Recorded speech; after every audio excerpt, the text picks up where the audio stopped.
2025年的中国，资本家依旧活得像尿壶，用得着的时候端出来摆着，不用的时候就踢到角落，甚至一脚踩碎。马云就是最新的例子。截至2025年8月10日，蚂蚁集团已正式完成解除马云的控制权。集团对外说得漂亮，创办人马云自愿放弃。可懂行的人都知道，这句话背后藏着多少讽刺与心酸。看似是主动，实则是被逼无奈。历史仿佛在嘲讽的轮回。1956年，上海公司合营的老照片里，资本家们笑得灿烂，那种笑并不是喜悦，而是一种集体的荒诞。今天的马云和当年那些资本家有什么区别？不过是历史舞台上不断被反复使用、被反复羞辱的尿壶罢了。马云被清退，又被召回。你以为是商业传奇？错，这是政治与经济衰败交织下的荒诞剧。阿里需要新的故事来撑住快要散架的资本市场，北京方面需要新的符号来挽回崩坏的经济信心。马云就是那个被推上台的旧酒瓶，用来装 AI、装数字经济、装所谓的中国新希望。别忘了，马云的蚂蚁集团在2020年11月上市前夕被斩首，那是全球最大规模 IPO， 融资规模达到345亿美元，最终却被叫停。此后，蚂蚁集团被拆分整改，估值一夜之间蒸发超过 70%。多少投资者血本无归，多少金融从业者直接失业，这一幕谁还敢忘？而如今，马云自愿放弃控制权，本质上是又一次被动牺牲。中国的资本家们被教育了太多次，企业是你的，但命不是你的；财富是你的，但权力永远不是你的。根据彭博社2025年8月的数据，阿里巴巴在过去3年间，市值已经从高峰的8500亿美元，跌落至不足2100亿美元，缩水超过3%。马云的个人财富更是大幅缩水，从巅峰时超过600亿美元，如今仅剩不到250亿美元。在资本市场，这种崩塌堪称血洗。而所有人都明白，马云退场不是因为他不想玩，而是因为北京方面不允许他继续做大玩家。看看湖畔大学的故事。2015年创立时，马云喊出做300年的豪言，5年时间里录取率低至 2%， 堪称中国企业家的黄土军校。可现实比笑话更快，短短几年就被叫停。2025年9月，湖畔大学以湖畔创研中心的名义再次发布招生简章，宣布将在2026年春季正式开学。招生条件依旧高门槛，企业一把手，公司成立满3年，团队规模不少于30人，年营收3000万元以上，且连续3年纳税。听起来高大上，分析人士一语道破天机，这是北京无力挽救经济的自我暴露。根据国家统计局2025年上半年数据，中国 GDP 增速仅 3.2%， 创下改革开放以来除疫情年份外的最低水平。而地方政府债务总额已突破40万亿元人民币，城投平台违约频频，房地产行业的崩塌让整个经济链条失血。这个时候，他们想起了马云，想起了湖畔大学。说白了，北京已经没牌可打了，政策、投资、消费全都死气沉沉，他们只能押宝在企业家精神。而马云成了那个被再度祭出的符号。外界说马云回归是为了 AI， 听起来多么热血，美苏有太空争霸，中美要来 AI 争霸。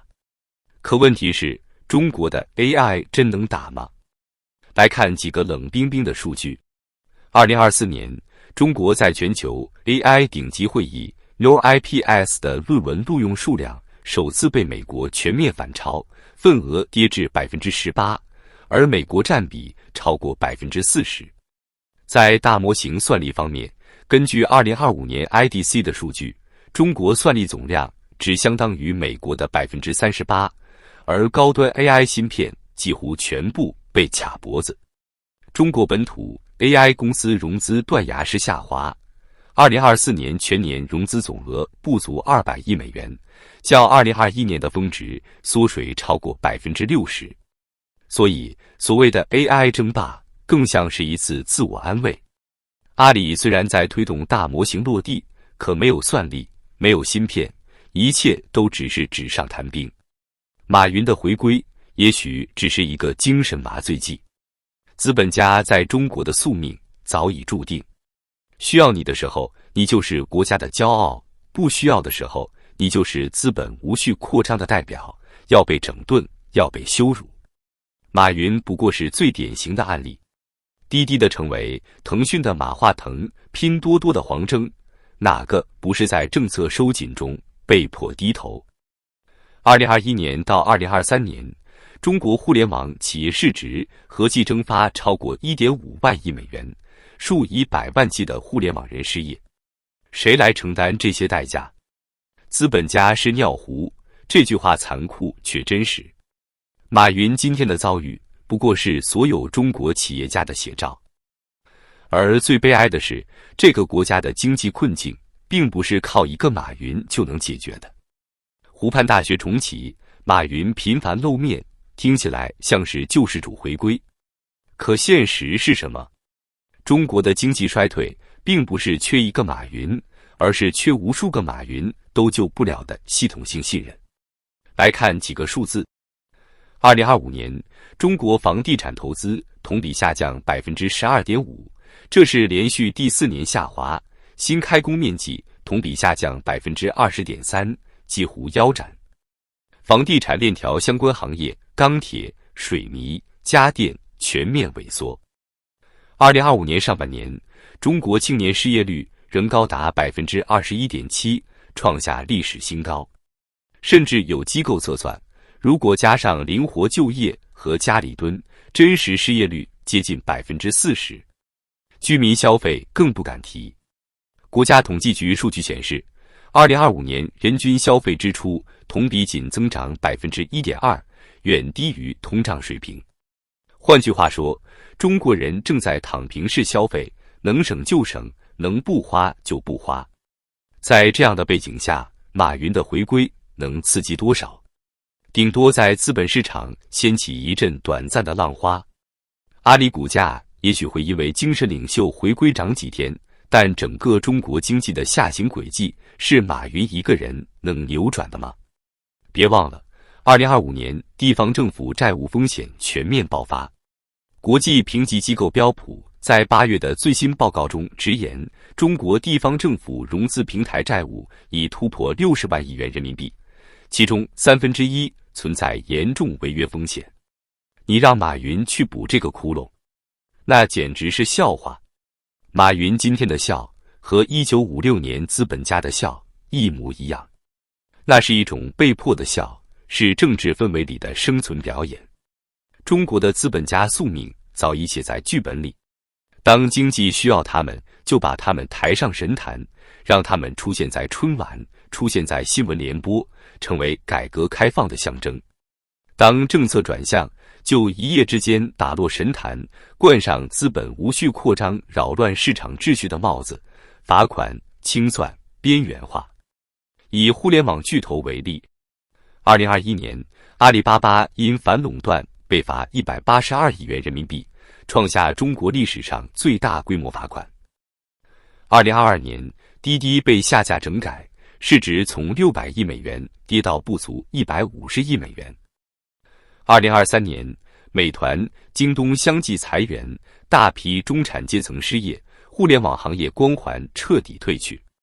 资本家们在这种环境里，只有2个选择，要么跪着活，要么笑着死。马云选择了前者。阿里、百度、腾讯这些巨头都在吹 AI 神话，可问题是，中国连芯片都被卡住，哪来的 AI？2025年，美国进一步收紧了对中国 AI 芯片的出口禁令，高性能 GPU 几乎全面禁运。中国只能依靠国产替代，比如寒武纪、必任科技，但根据中国半导体行业协会的数据，国产高端 AI 芯片的性能仍然落后国际先进水平4至5年，且产能极其有限。而 AI 需要的是什么？是算力。算力从哪里来？从芯片，从数据中心，从电力支撑。根据 IDC 2025年7月发布的报告，中国的算力指数虽然总量排名全球第2，但高端智能算力占比不到 15%， 远低于美国的 45%。换句话说，中国的 AI 故事和当年的新能源汽车奇迹一样，靠补贴和宣传撑起来，一旦失去外部技术支持，就会坍塌。马云即便天天在阿里追问 AI 研发进度，最终也只能得到一个答案：我们落后，我们被卡脖子，我们根本玩不起。最讽刺的是，在这场马云回归的狂欢叙事背后，真正悲惨的是普通中国人。有人说，资本家的故事是宏大叙事，可对老百姓来说，一点意义都没有。因为他们面对的是每天都在下降的工资，是随时可能被裁的工作，是永远买不起的房子，是看病依旧昂贵的医院。2025年，国家卫健委公布数据显示，全国职工基本医疗保险人均筹资标准上涨至4076元，但报销比例却下降，许多大病依旧要自费。与此同时，房地产继续拖垮家庭。根据贝壳研究院的数据，2025年上半年，中国新房成交均价跌破1万元每平方米，但房贷断供率却上升至 6.8%， 创下历史新高。中产家庭正在被彻底掏空。资本家的兴衰与普通人关系不大，但普通人的悲惨却是整个国家无可回避的真相。为什么说马云是尿壶？因为他就是被随意端上台、随意收回去的工具。